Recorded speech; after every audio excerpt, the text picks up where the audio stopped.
Bapa, ketika kami memuji Engkau, kami percaya sesuatu terjadi. Mujizat terjadi di dalam setiap kehidupan kami. Terima kasih Bapa.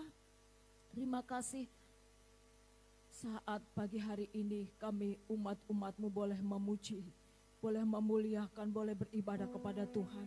Itu satu anugerah yang luar biasa dalam hidup kami. Biarlah setiap pujian yang kami boleh naikkan, itu menjadi dupa yang harum di hadapan Tuhan. Hati Tuhan disenangkan oleh setiap pujian kami. Terima kasih Bapa, saat pagi hari ini Engkau juga akan menolong hamba-Mu, memberikan hamba-Mu kekuatan, memberikan kami hamba-Mu kemampuan, hikmat, marifat, urapan Tuhan, pewahyuan yang baru Engkau beri bagi hamba-Mu. Biarlah hamba-Mu boleh menyampaikan apa yang menjadi isi hati Tuhan bagi seluruh jemaat-jemaat yang ada saat pagi hari ini. Sekali lagi Bapa, bukan oleh kuat gagah hamba-Mu, tapi semua karena anugerah dan kasih kemurahan-Mu atas hamba-Mu. Biarlah seluruh jemaat berikan telinga seorang murid untuk dapat mendengar setiap firman Tuhan dan menjadikan firman Tuhan itu rema di dalam setiap kehidupan mereka. Kami bersyukur dan kami mau sambut kebenaran firman-Mu hanya di dalam nama Tuhan Yesus Kristus. Haleluya. Amin. Puji Tuhan, Bapak Ibu terkasih dalam Tuhan. Ada haleluya. Amin. Puji Tuhan ya. Oleh kemurahan Tuhan, saya saat pagi hari ini boleh diberi kekuatan oleh Tuhan untuk saya dapat menyampaikan kebenaran firman Tuhan. Kemarin ya Bapak Gembala ngomong, yang kalau tidak kuat besok tidak apa-apa tak gantiin untuk menyampaikan firman Tuhan gitu ya. Karena memang 1 minggu ini kondisi tubuh fisik sakit, lemah gitu ya. Bukan karena saya tidak semangat, tidak ya, karena memang lemes gitu ya, karena 1 minggu ini tidak doyan makan. Kalau dikasih minum makan itu maunya keluar gitu. Jadi memang mengganggu fisik, tapi itu tidak mengurangi semangat saya karena saya tahu saya bersama Tuhan. Amin. Saya akan menyampaikan kebenaran firman Tuhan untuk kita semua. Karena saya percaya Tuhan beri saya kekuatan yang luar biasa. Ya. Puji Tuhan, Bapak Ibu terkasih dalam Tuhan. Mari kita langsung saja membuka di dalam Roma pasal yang ke-12 ayat yang kedua.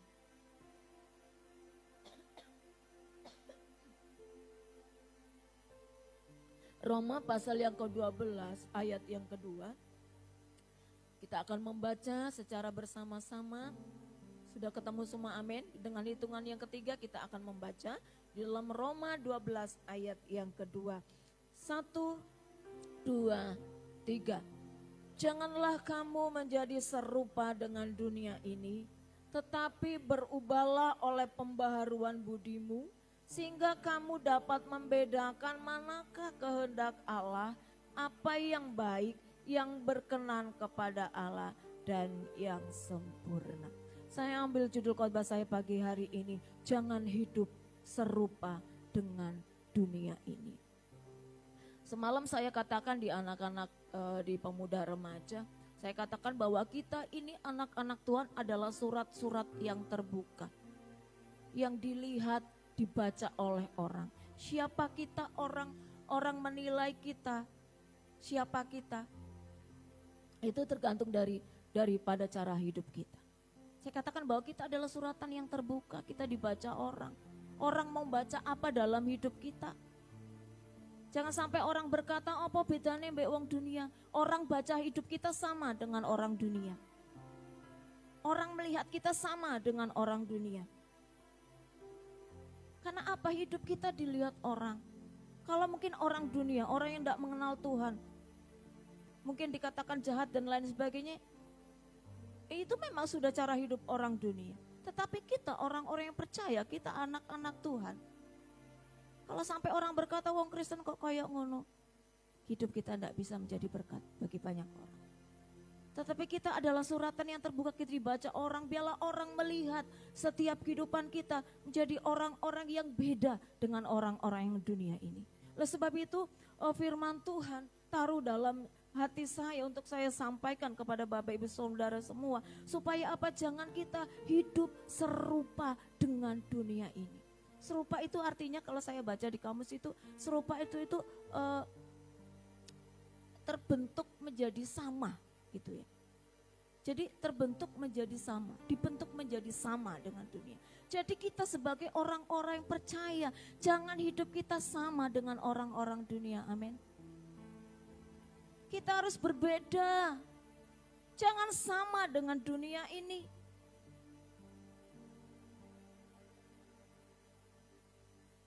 Rasul Paulus di dalam Roma 12 ayat 2, Rasul Paulus menasihati jemaat yang ada di Roma. Supaya apa? Supaya mereka tidak menjadi serupa dengan dunia ini. Kita beda Bapak Ibu. Kita adalah anak-anak terang. Kita bukan orang-orang yang hidup di dalam kegelapan.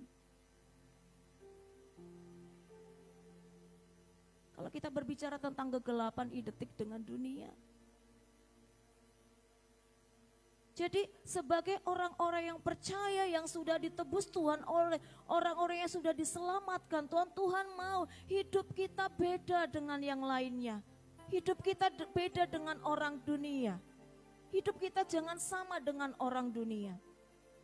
Karena orang dunia apa? Yang dilakukan adalah kejahatan. Yang dilakukan adalah kegelapan. Yang dilakukan adalah apa? Hal-hal yang tidak berkenan di hadapan Tuhan. Tetapi bagi kita orang-orang yang percaya, biarlah kehidupan kita hidup di dalam setiap kehendak Tuhan. Melakukan setiap perintah Tuhan. Melakukan setiap kehendak Tuhan. Disitulah orang melihat hidup kita berbeda. Dan hidup kita bisa menjadi berkat bagi banyak orang. Bapak Ibu sekasih dalam Tuhan. Apa sih yang harus kita lakukan untuk kita tidak hidup serupa dengan dunia ini? Ini yang Tuhan mau. Untuk kita tidak hidup serupa dengan dunia ini. Tetapi apa yang harus kita lakukan sebagai orang-orang yang percaya untuk kita tidak hidup serupa dengan dunia ini? Yang harus kita lakukan adalah berubah. Coba kita baca masih ayat yang kita baca tadi ya. Janganlah kamu menjadi serupa dengan dunia ini, tetapi berubahlah oleh pembaharuan budimu, sehingga kamu dapat membedakan manakah kehendak Allah, apa yang baik, yang berkenan kepada Allah, dan yang sempurna. Bapak sekasih Tuhan, apa yang harus kita lakukan untuk kita hidup, untuk tidak hidup kita tidak serupa dengan dunia ini, kita berubah. Dikatakan dalam pembaharuan budi kita. Artinya apa? Dalam pemikiran kita. Kita berubah dalam pemikiran kita. Biarlah kita sebagai orang-orang yang percaya, yang kita pikirkan adalah perkara-perkara yang di atas, firman Tuhan katakan. Bukan perkara-perkara yang di bumi. Kenapa? Karena perkara-perkara yang di bumi, segala keindahan, segala kenikmatan, segala sesuatu yang ada di bumi akan berlalu. Semuanya akan lenyap, semuanya akan hancur. Tetapi kalau pikiran kita terpusatkan kepada yang di atas, kepada kerajaan Allah, itu adalah sifatnya kekal. Sifatnya kekal dan tidak akan pernah hilang dari setiap kehidupan kita. Oleh sebab itu bahwa kita harus diubah, harus berubah dalam pembaharuan budi kita, berubah dalam pemikiran kita. Biarlah kita memikirkan perkara-perkara yang di atas. Kita hanya memikirkan Allah dan kerajaannya. Bagaimana caranya aku bisa menjadi anak Tuhan yang setia? Bagaimana caranya aku menjadi anak Tuhan yang takut akan Tuhan? Bagaimana caranya aku hidup dalam kebenaran? Memikirkan hal dunia boleh, boleh. Bekerja, mencari nafkah dan lain sebagainya, boleh. Tetapi Tuhan tidak mau kalau hidup kita hanya fokus kepada perkara yang ada di bumi. Kita sampai tidak punya waktu untuk kita datang sama Tuhan. Sampai tidak punya waktu untuk kita menyembah Tuhan. Sampai tidak ada punya waktu untuk kita datang ke gereja. Karena apa? Sibuk, banyak kerjaan. Dan lain sebagainya. Tetapi pagi hari ini yang Tuhan mau dalam setiap kehidupan kita. Biarlah kita memikirkan perkara yang di atas. Kita memikirkan bagaimana Tuhan ketika Engkau dapati aku dalam keadaan setia. Dalam keadaan berkenan, dalam keadaan kudus, layak di hadapan Tuhan. Sehingga Engkau dapati aku masuk dalam kerajaan-Mu. Biarlah itu yang kita pikirkan. Kalau masalah hal dunia ini, firman Tuhan katakan kalau kita sudah mencari kerajaan Allah dan kebenarannya, kita hidup dalam kebenarannya, segala sesuatu yang ada di dunia ini Tuhan akan tambahkan dalam hidup kita. Tuhan akan mencukupkan. Tuhan akan memberkati sepanjang kehidupan kita. Biarlah lagi saat pagi hari ini yang menjadi perenungan kita. Kita mau menjadi pribadi-pribadi yang berkenan di hadapan Tuhan. Itu yang terpenting Bapak Ibu. Karena apa yang ada di dunia ini, kegelapan dunia ini akan hancur. Dan orang-orang yang tinggal di dalam kegelapan, orang-orang yang hidup serupa dengan dunia ini menjadi sama dengan dunia ini. Firman Tuhan katakan dia akan dilemparkan ke dalam perapian yang menyala-nyala. Di sana yang ada apa? Ratapan dan kertakan gigi. Arti kertakan gigi itu adalah kesakitan yang luar biasa. Coba kalau ada orang yang kesakitan gitu, biasanya gigi sampai meretak gitu. Karena di sana ada ratapan, di sana adanya apa? Katakan gigi, kesakitan, penderitaan. Dan itu sifatnya kekal, tidak ada batasnya. Jadi selagi Tuhan beri kesempatan untuk kita ada di dunia ini, yuk pikirkan perkara yang di atas. Pikirkan perkara-perkara yang ada dalam kerajaan sorga. Persiapkan waktu hidup kita, persiapkan hidup kita untuk apa? Untuk kita memberi yang terbaik bagi Tuhan. Ketika Tuhan dapati hidup kita, Tuhan dapati kehidupan kita layak, setia, dan berkenan di hadapannya. Sehingga apa? Sehingga kita dapat memerintah bersama-sama dengan Tuhan. Tujuan kita hidup di dunia ini untuk apa? Untuk kita bisa mempersiapkan segala sesuatunya dengan baik.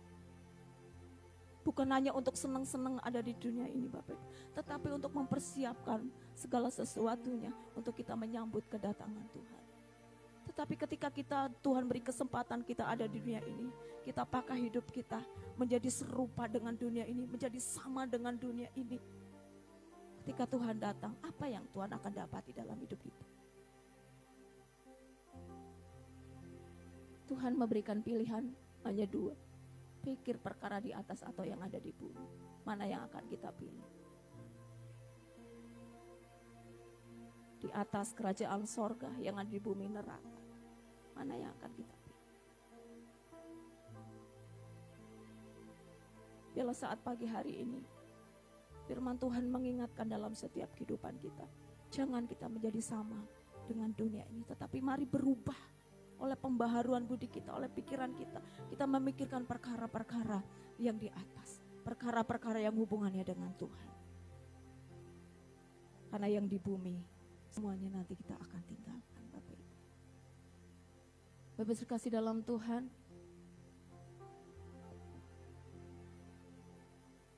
saya katakan bahwa biarlah hidup kita berbeda dengan orang-orang yang ada di dunia. Beberapa hari yang lalu ya, seminggu lebih kayaknya, ada seorang anak muda kesini datang. Dia minta untuk mendoakan salah satu temannya karena temannya itu ternyata salah ikut ajaran gitu ya. Dan setelah itu karena dia salah ikut ajaran, yang terjadi dalam hidupnya ya orang dunia seperti dikatakan kerasukan gitu ya. Dia katakan dia mengaku aku Tuhan, aku Yesus, aku Allah gitu. Itu kan tidak benar, itu sesat. Terus kan orang tuanya juga resah gitu ya. Dia datang ke sini minta untuk kita mendoakan. Tetapi karena faktor organisasi, kode etik pelayanan, kita akhirnya ya kita doa di rumah, kecuali memang dari pihak, karena di sana juga punya gembala sendiri, kecuali dari pihak gembala meminta kepada kita, oke, kita akan datang. Tetapi kalau tidak, bukan kita tidak mau melayani, tetapi ada banyak hal yang sebenarnya tidak bisa dilanggar gitu, sehingga akhirnya kita tidak mendoakan.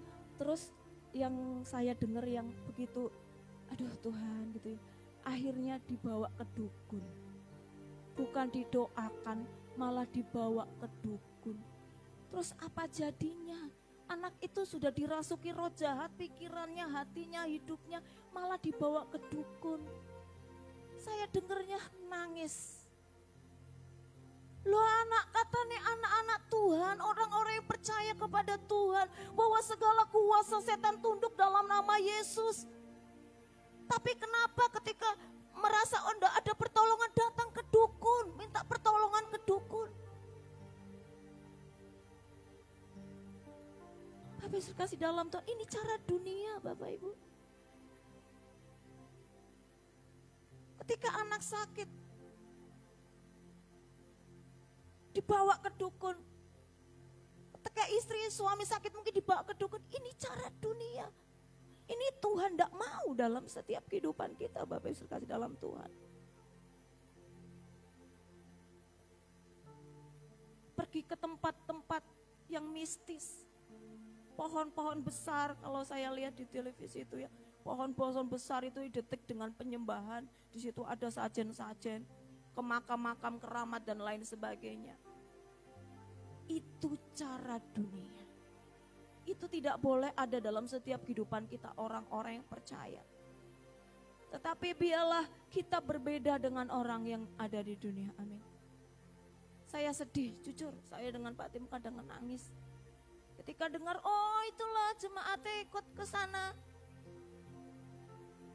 Ikut ke apa nama nenek orang istilah yaroh atau apalah gitu.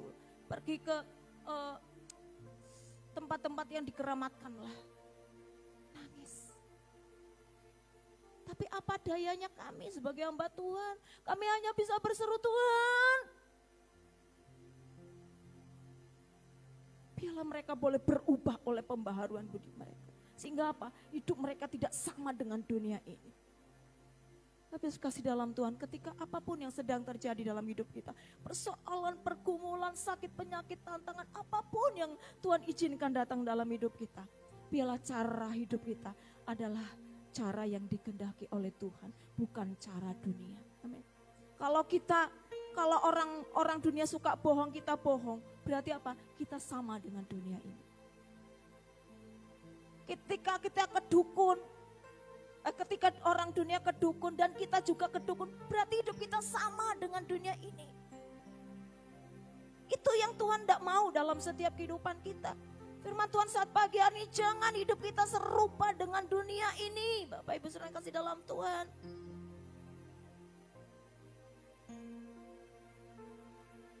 Di dalam 1 Yohanes 2 ayat 17 adalah orang-orang yang tidak hidup serupa dengan dunia ini, yang selalu melakukan kehendak Tuhan akan hidup sampai selama-lamanya. Tetapi orang-orang yang hidup serupa dengan dunia ini, sama seperti dunia ini, akan dilenyapkan. Akan mendapat siksaan yang kekal. Bapak kasih dalam Tuhan, mungkin saat pagi hari ini saya tidak panjang untuk menyampaikan firman Tuhan. Tetapi bahwa firman Tuhan saat pagi hari ini, pesan firman Tuhan bahwa hidup kita sebagai orang-orang yang percaya, jangan hidup sama dengan orang dunia. Jangan hidup serupa atau sama dengan orang dunia. Apa yang dilakukan dunia, jangan kita lakukan. Tetapi apa yang harus kita lakukan?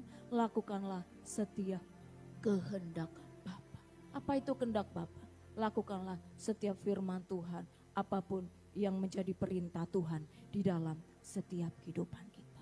Firman Tuhan tadi katakan kita harus berubah dalam pembaharuan budi kita, sehingga kita dapat mengerti mana kehendak Allah, mana yang bukan kehendak Allah, mana yang baik, mana yang tidak baik, mana yang harus aku lakukan, mana yang tidak harus aku lakukan. Oleh sebab itu pagi hari ini mari kita minta kepada Tuhan supaya Tuhan baharui pikiran kita, Tuhan baharui pengertian kita.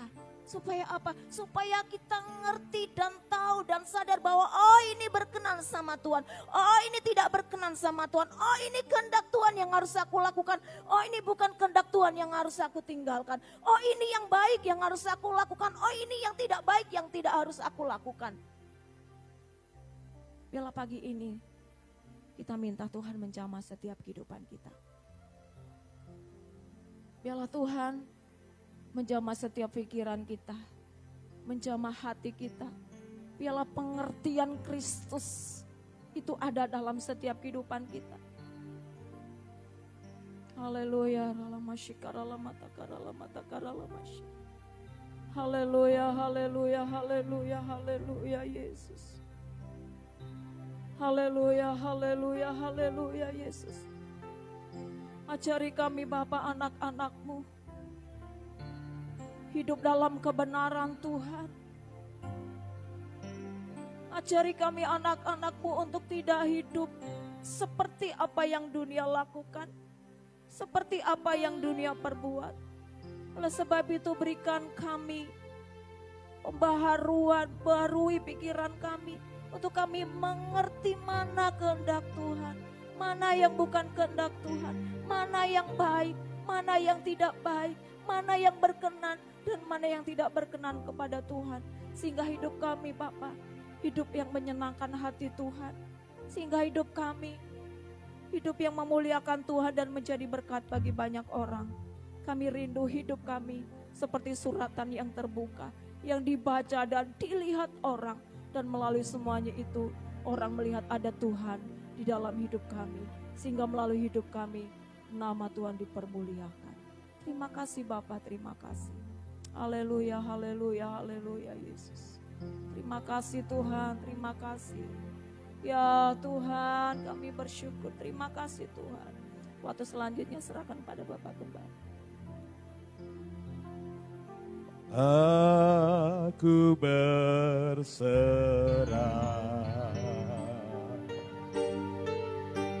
aku berserah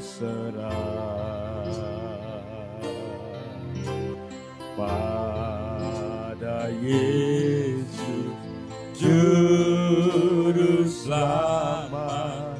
Aku katakan dengan sungguh, aku berserah, aku berserah, aku berserah, aku berserah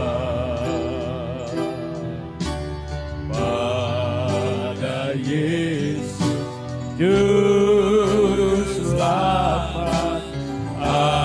Sekali lagi, aku berserah, aku berserah, aku berserah hanya pada Yesus.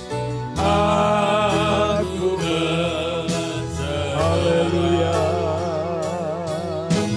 pada Yesus Juru Selamat. Aku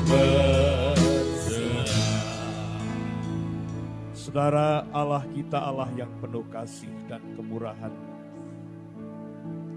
Dia panjang sabar, namun dia juga Allah yang cemburu, Allah yang bisa murka. Maka mari kita belajar untuk mengasihi Tuhan lewat kehidupan kita. Belajar mengutamakan Tuhan, bergantung sepenuhnya kepada Tuhan. Kita tidak bisa apa-apa sama Tuhan tanpa Tuhan. Dunia menolong kita sesaat. Orang hebat menolong kita sesaat. Tapi Dia Allah yang kekal. Dia mengampuni kita, Dia menyayangi kita. Pagi hari ini, mari kita datang kepada Tuhan. Rendahkan hati kita di hadapan Tuhan. Kita minta Tuhan menjamah setiap hati kita atas firman Tuhan yang sudah kita dengar. Biar firman itu membangkitkan, menegur, mengajar, dan menolong kita, memampukan kita untuk kita menjalani hidup yang semakin sulit ini bersama dengan Tuhan. Bapa di sorga, hamba-Mu sudah selesai menyampaikan firman Allah dengan keterbatasannya, kelemahannya. Namun kami tahu Allah Roh Kudus, Engkau yang akan memberi pengertian kepada kami umat-umat-Mu yang sudah mendengarkan firman Tuhan. Untuk kami menjadi serupa dengan Allah, untuk kami boleh bersama-sama melakukannya Tuhan. Tuhan Yesus kuatkan, mampukan kami untuk kami tidak serupa dengan dunia ini. Kami orang yang sudah dimerdekakan, kami orang yang sudah dibebaskan, kami hidup oleh karena anugerah Tuhan. Terima kasih Tuhan Yesus Kristus, kami percaya firman pagi hari ini menguatkan kami untuk kami tetap berpegang kepada kebenaran firman Tuhan, bahwa firman Tuhan itu yang akan menghidupkan kami. Terima kasih Tuhan Yesus, berkati hamba-Mu, Engkau tolong hamba-Mu dan Engkau mampukan hamba-Mu yang sudah menyampaikan kebenaran firman Tuhan dengan lebih luar biasa lagi, lebih peka lagi mendengar pewahyuan daripada Tuhan, dan sehingga jemaat di tempat ini lebih lagi diberkati oleh Tuhan. Terima kasih, segala puji syukur hanya bagi Tuhan. Kami sebentar memberikan persembahan dalam nama Yesus.